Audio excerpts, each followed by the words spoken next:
Alright, we're getting started. CJ's pouring the water in for boiling the barley tea. This will be our first task. Here are all the ingredients. We have some malt, some hops, some barley to make the tea with, and the yeast we made a couple days ago.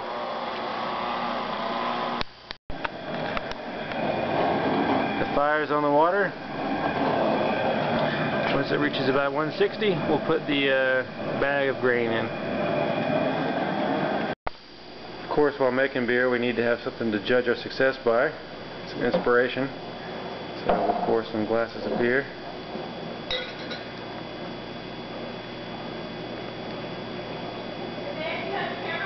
Yep. Alright, the water's at 160, so now we're going to put the grain in this grain bag and soak it for a while. Get a nice barley tea going in there. That is the smallest amount of grain we have ever used, but for this recipe, that's what it calls for.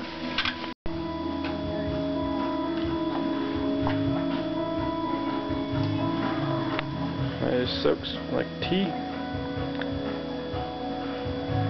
A lot of nice flavors in there.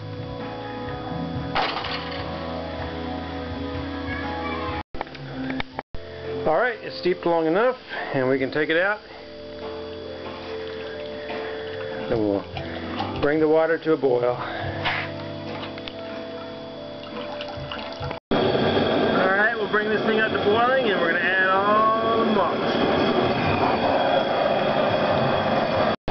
Alright, we're mixing 3 kinds of hops together here for the continual hopping process.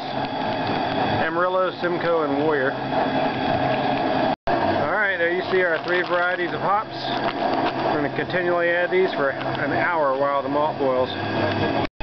Okay, the water's boiling. It's time to add our malt. Okay, here's the same malt we use for ranching the yeast. We're going to add it real slowly, real carefully, keep it from burning. There's a lot of sugar in this malt. Maltose, of course. Now for the big bag of malt.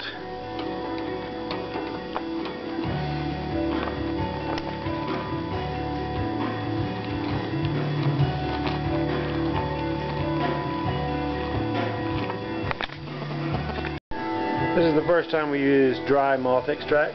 This was called for by the 60-minute IPA recipe. A little bit of a learning experience. Seems to be dissolving relatively quickly. Okay, while we're waiting, we'll sanitize everything we're going to need. We need this carboy for the beer, this airlock go on top of the carboy, and this stopper. This little bucket we use for various things. Stand for drying the carboy, plate to put our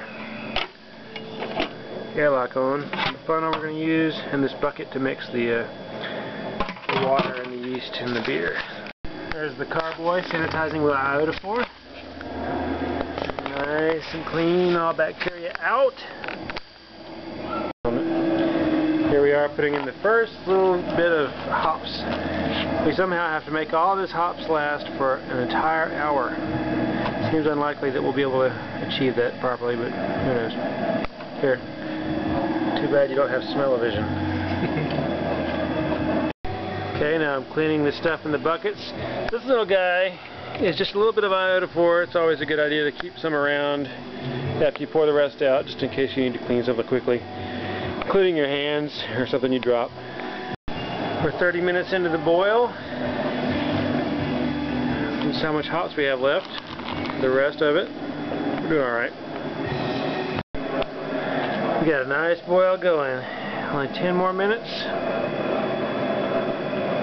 before we let it cool. Well, I've been hard at work making beer. Noel and Bernie have been hanging out, just taking it easy, swinging. I've got quite a sweat worked up over here. They look like they're taking it pretty easy.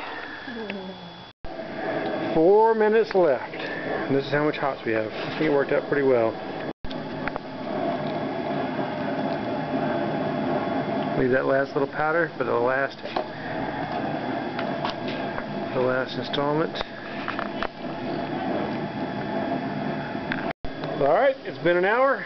The last of the continually added hops for our Dogfish Head 60-minute IPA. See if we can duplicate one of the best IPAs in the world.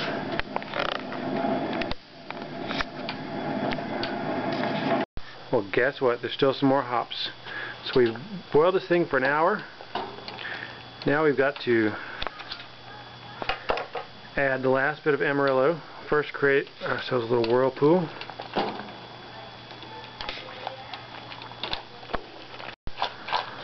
Like that.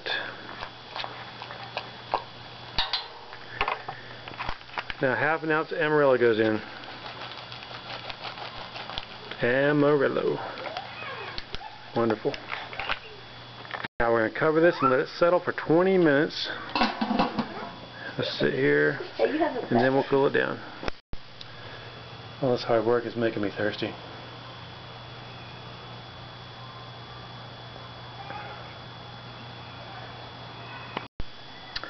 should always try to pick a nice day to brew. Fortunately in Texas, even on January 26th, it's a nice day.